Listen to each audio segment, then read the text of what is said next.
है कि नारकंडा सोजी मंडी में आड़तियों की लाइन लगी हुई है। एपीएमसी के द्वारा जारी की गई जो लिस्ट है वो सिर्फ 19 आड़तियों की है, तो इस पर आपका क्या कहना है? देखिए,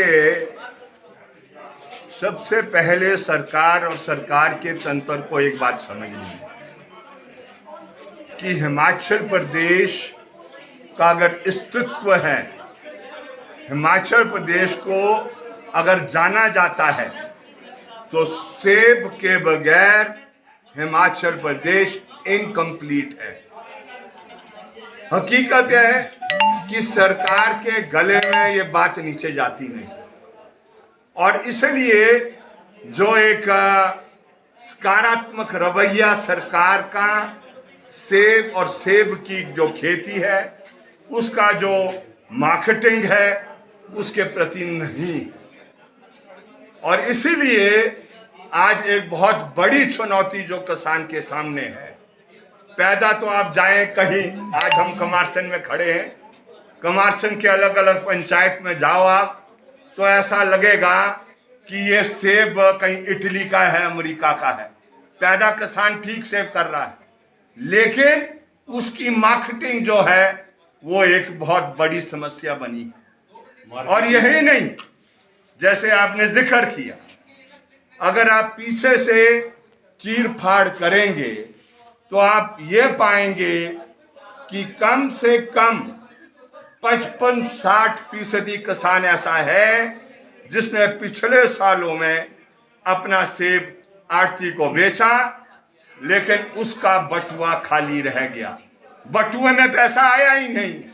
ये बात सही है, सरकार ने SIT बैठाई है, उस SIT के जरिए छोटा मोटा रिकवरी हो रही है, लेकिन वो बतेरी नहीं है।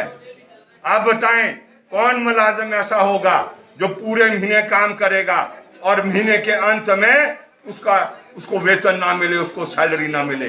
ये किसान ऐसा है, पूरे सालों साल काम करेगा और अगर कई सालों के बाद पिछले सालों का उसको बकाया ना मिले तो वो क्या हालात हो जाएंगे।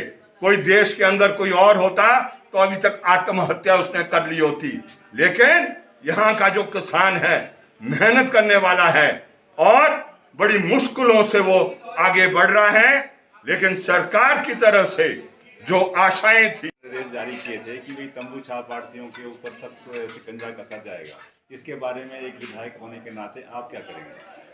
देखिए आत्मा सिंह जी की सरकार बोलती कुछ है और कानून के रूप में कुछ और करती है।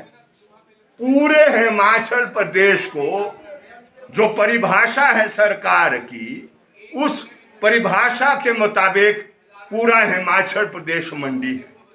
सिर्फ मंडी वो नहीं है जो एक छत के नीचे जो एक यार्ड जिसको हम कहते हैं, सिर्फ उसको मंडी नहीं मानती है सरकार, लेकिन कहीं भी कोई भी अगर कारोबार करना चाहता है, पहले लाइसेंस की जरूरत होती थी, अब तो उस लाइसेंस को लिए भी वो छुट्टी वो कर दी है। लाइसेंस स्थानीय बागवान होने के नाते आप क्या एक्शन लेंगे? देखिए, एक ही तरीका है। अगर हमने राजाओं के राज को समाप्त किया, बगार और बेट को खत्म किया, अंग्रेजों को इस मुल्क से बेदखल किया, एक ही तरीका था, अवाम की ताकत को इस्तेमाल कर कर दिशा को बदला था। आज भी वही तरीके इख्तियार करने पड़ेंगे।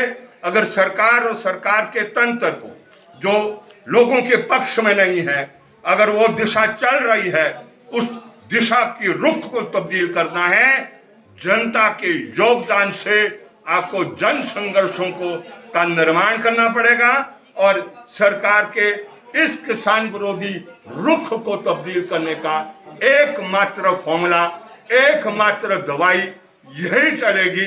इसके अलावा बातें बहुत बड़ी बड़ी की जाती है, लेकिन धरती के स्तर पर कुछ होता नहीं है।